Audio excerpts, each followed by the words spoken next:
আসসালামু আলাইকুম প্রিয় ভাই ও বোনেরা, সবাই কেমন আছেন? চলে এসেছি আপনাদের বিউটি ব্লগার সীতা আপু এবং সীতা রহমান ব্লগ থেকে। আজকে 3 দিন যাবতের বেশি হইল, 3-4 দিন হইলো আমি কোনো ভিডিও দেই না। তো সবাই কেমন আছেন? যে যেখান থেকে দেখতেছেন আপুরা ভাইরা, সবাই একটা করে লাইক দিয়ে চ্যানেলটি সাবস্ক্রাইব করে রাখবেন। আজকের ভিডিওটা আমি অনেক কষ্ট করে দিচ্ছি, কারণ হচ্ছে আমাদের বাসায় 3 দিন ধরে কোনো গ্যাস নাই যে আমি আপনাদের মাঝে ভিডিও দিব। তারপরও আমি যে 3 দিন কিভাবে খাচ্ছি, কিভাবে রান্না করতেছি সেটা আপনাদের সাথে একটু শেয়ার করি। তো আজকে মুরগি রান্না করব হচ্ছে রাইস কুকারের মধ্যে, সেটা আমি একটু দেখাই দেবো। আমি রাইস কুকারে আজকে বিগত 3 দিন ধরে রান্না করে আসতেছি, তো আপনাদের সাথে সেটাই শেয়ার করে দিই। তো এই যে ফার্স্টে হচ্ছে পেঁয়াজ দিয়ে দিই। খুবই কি বলবো, গ্যাস না থাকলে যে কী অবস্থা হয় ধারণার বাহির, এত কষ্ট। আর যাদের বাসায় ধরেন এই ধরনের কুকার নাই, কি করে তারা আল্লাহ জানে। এই যে আদা রসুন, এখানে আদা রসুন সব কিছু দিয়ে দিচ্ছি।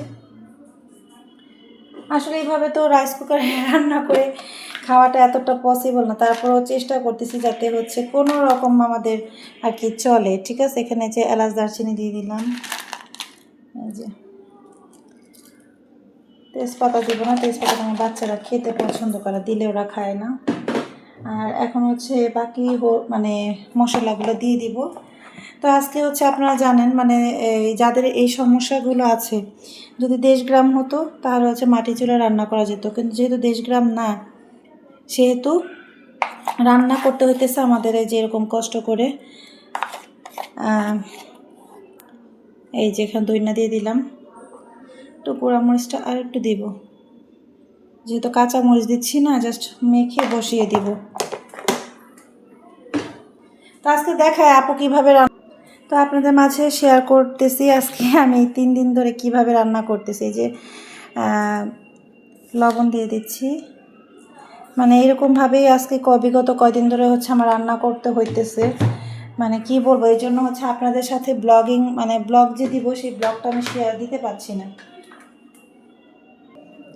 তারপর এগুলো হচ্ছে একটু তেল দিয়ে মাখিয়ে নিব।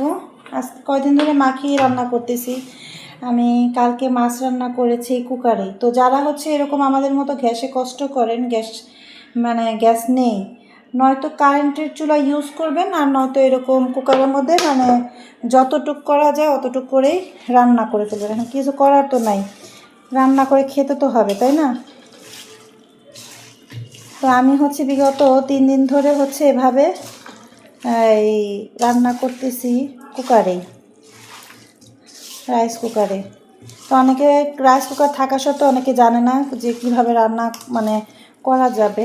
তো সেই ক্ষেত্রে আমার এই ভিডিওটা দেওয়া, যেহেতু আমি করতেছি ইদানিং 3 দিন ধরে, সেই ক্ষেত্রে আপনাদের সাথে এই জিনিসটা ভাবলাম শেয়ার করে দিই। তো এখানে এগুলো মাখিয়ে দিলাম। এখন মাখিয়ে দিয়ে আমি হচ্ছে আমার যে রাইস কুকারের পর সেটার মধ্যে দিয়ে দিব, সামান্য একটু পানি দিয়ে দিব, যেন হচ্ছে কষানো হয়। কষানোর পরে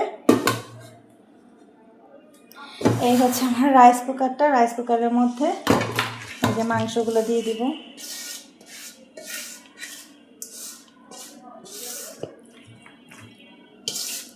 তারপর এখানে একটু সামান্য পরিমাণ একটু পানি দিয়ে দিব। তো এই যে সামান্য পরিমাণ হচ্ছে পানি দিচ্ছি যাতে কষানোর জন্য, পরে আবার পানি দিয়ে দিব সিদ্ধ হওয়ার জন্য।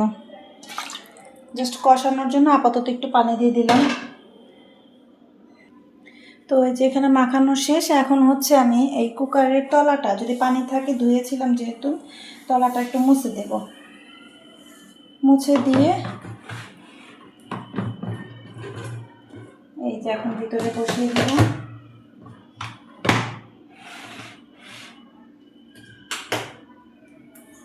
এই যে এখন আপু আমি দিয়ে দিচ্ছি।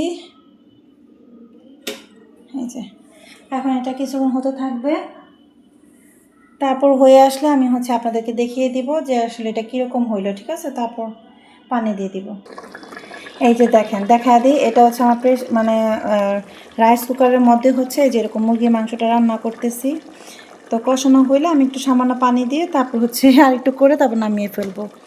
এতে এভাবে হচ্ছে আমার রান্না চলতেছে আজকে 3 দিন। যা কেমন লাগলো সবাই কমেন্ট করে জানাবেন। সবাই ভালো থাকবেন। আর এইভাবে যারা হচ্ছে গ্যাস নেই তারা এইভাবেই রান্না করবেন, কিচ্ছু করার নাই।